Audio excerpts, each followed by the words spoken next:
ओम नमः शिवाय। मित्रों, मैं राजकुमार परम कल्याण साधन यूट्यूब चैनल में आप सभी लोगों का तहे दिल से स्वागत करता हूं।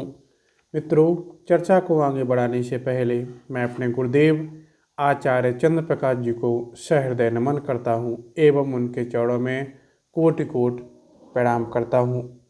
मित्रों, आप सभी, हम आप सभी पूजा तो करते ही हैं, पूजा करते हैं तो कोई न कोई आपके इष्ट भी होंगे। पूजा पाठ करते हो तो इन 7 बातों को जान लीजिएगा।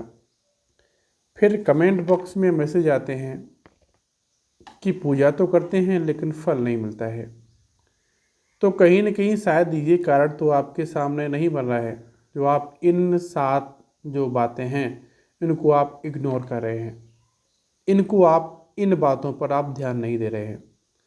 अगर ऐसा है आपके साथ तो फिर आपको पूजा का फल प्राप्त नहीं होगा। तो इन 7 बातों को अवश्य जानें। इन 7 बातों को जानने के लिए आपको वीडियो लास्ट तक अवश्य देखना पड़ेगा।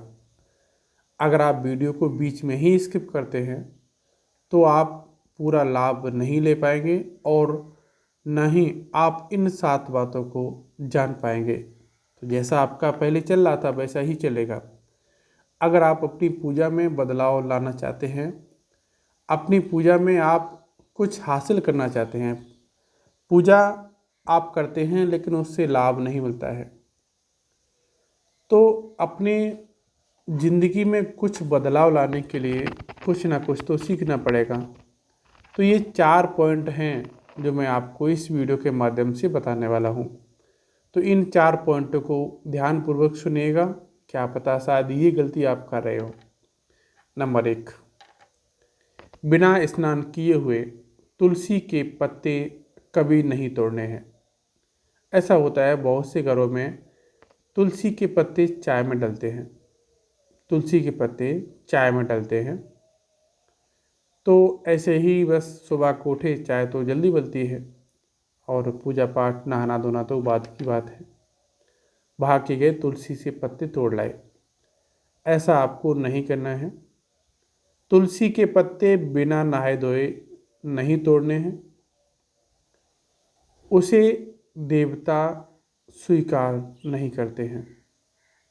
और अगर आप तुलसी के पत्ते जैसे चरणामृत है उसमें डालते हैं या फिर तुलसी के पत्ते भोग में देते हैं तो बिना नहाए आपने तोड़ लिए तो वहाँ भी स्वीकार नहीं किए जाएंगे। नंबर 2, देवताओं के सामने कभी भी प्रज्वलित दीपक को बुझाना नहीं चाहिए।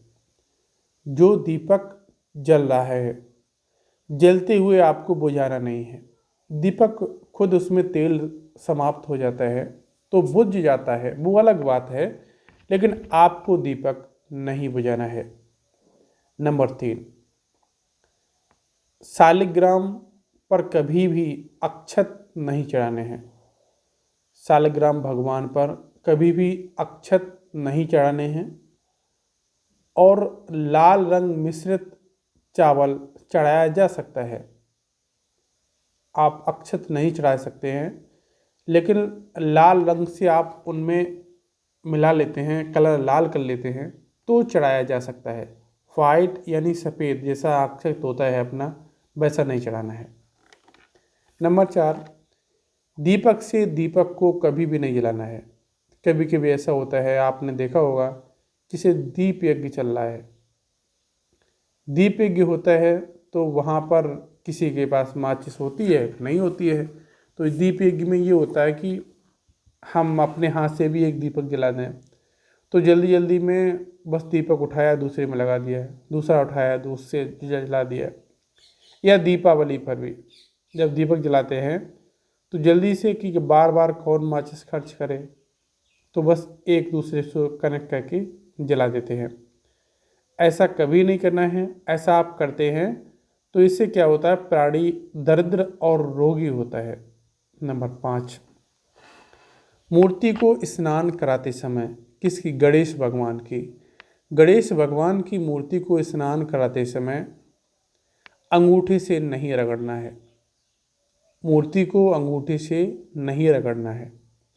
नंबर 6, पूजा करते समय जिस आसन पर हम बैठते हैं, पूजा करते समय जिस आसन पर हम बैठते हैं उसे पैरों से इधर उधर नहीं खिसकाना है। ऐसा ना बैठते फिर पैरों से पीछे खिसका दिया, पैरों से इधर उधर नहीं खिसकाना है, बल्कि हाथ से उस आसन को खिसकाना है। नंबर 7, यदि आप प्रतिदिन घी का दीपक जलाते हैं, यदि आप प्रतिदिन घी का दीपक जलाते हैं तो एक दीपक घर में अवश्य जलाएं, तो आपके घर का वास्तु दोष दूर हो जाता है। वास्तु दोष दूर हो जाता है। प्रतिदिन घी का दीपक जलाते हैं तो अपने घर में घी का दीपक एक अवश्य जलाएं, तो आपके घर का वास्तु दोष समाप्त हो जाता है। तो वीडियो कैसी लगी है कमेंट बॉक्स में अवश्य बताइएगा। अच्छी लगी है तो एक लाइक करिएगा, चैनल को सब्सक्राइब करिएगा। धन्यवाद साथियों।